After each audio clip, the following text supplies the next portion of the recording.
Hey, what is up, guys? The Strong Boys 19 here. It is finally the next review into Pink Floyd's discography. So, it's been close to a year since I have reviewed their previous album, their sixth album entitled Medal, which I absolutely love. So, I thought I might come back to this band's discography because it's almost February and I haven't done a review for any album this year at the moment. Obscured by Clouds, it came out in 1972 and it's 40 minutes long and it has 10 tracks.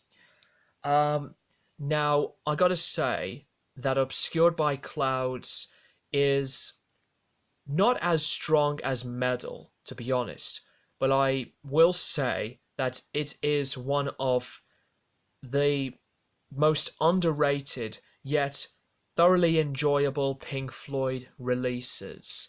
And I have no idea why it was a flop when it came out.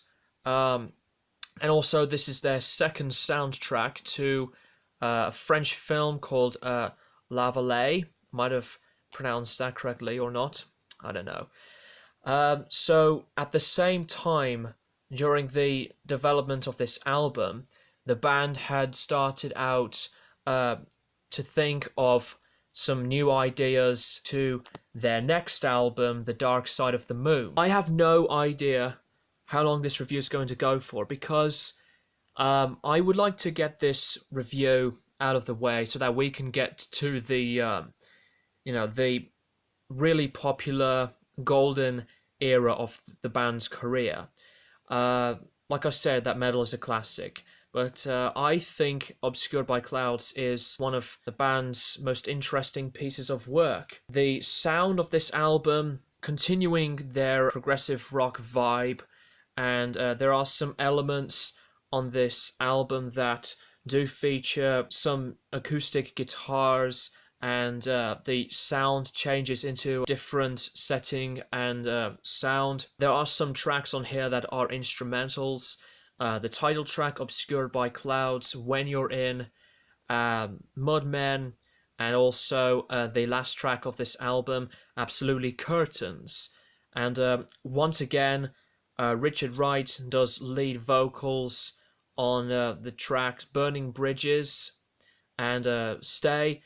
I gotta say that Burning Bridges is one of the best underrated Floyd tracks. It's got quite a smooth texture, and also Obscured by Clouds and When You're In are like big improv type jams. Roger Waters does some lead vocals on some of these tracks once again. This is just one of those albums that you just have to give it some chance. You would like to think the band are still trying to develop their own sound in different places and styles. I think that is a really good thing for Pink Floyd and for other bands to do that. Like Piper at the Gate of Dawn and Saucerful of Secrets are like psychedelic rock albums. When Syd Barrett departed and David Gilmour into the band, their sound changed, dramatically. So I like it how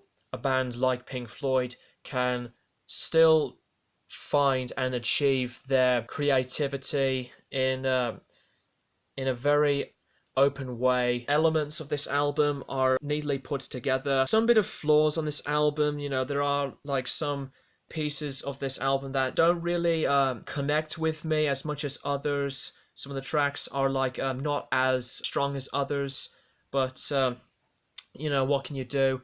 And I'm quite surprised that some Floyd fans would ignore this album. I think I would prefer this album than Saucerful of Secrets. That is surprising to say. I think A Saucerful of Secrets is a really good follow-up to Piper, but Piper has more stronger pieces and flavor, if you ask me. Let me know what you think of this album in the comments below. I enjoyed it. In terms for an album rating, I am going to give Obscured by Clouds by Pink Floyd a 7.5 out of 10. And like I said, just want to get this video of this album out of the way, and we could get to the really popular stuff from this band's career. Thank you guys for watching, and I will keep you guys posted for more videos in the near future.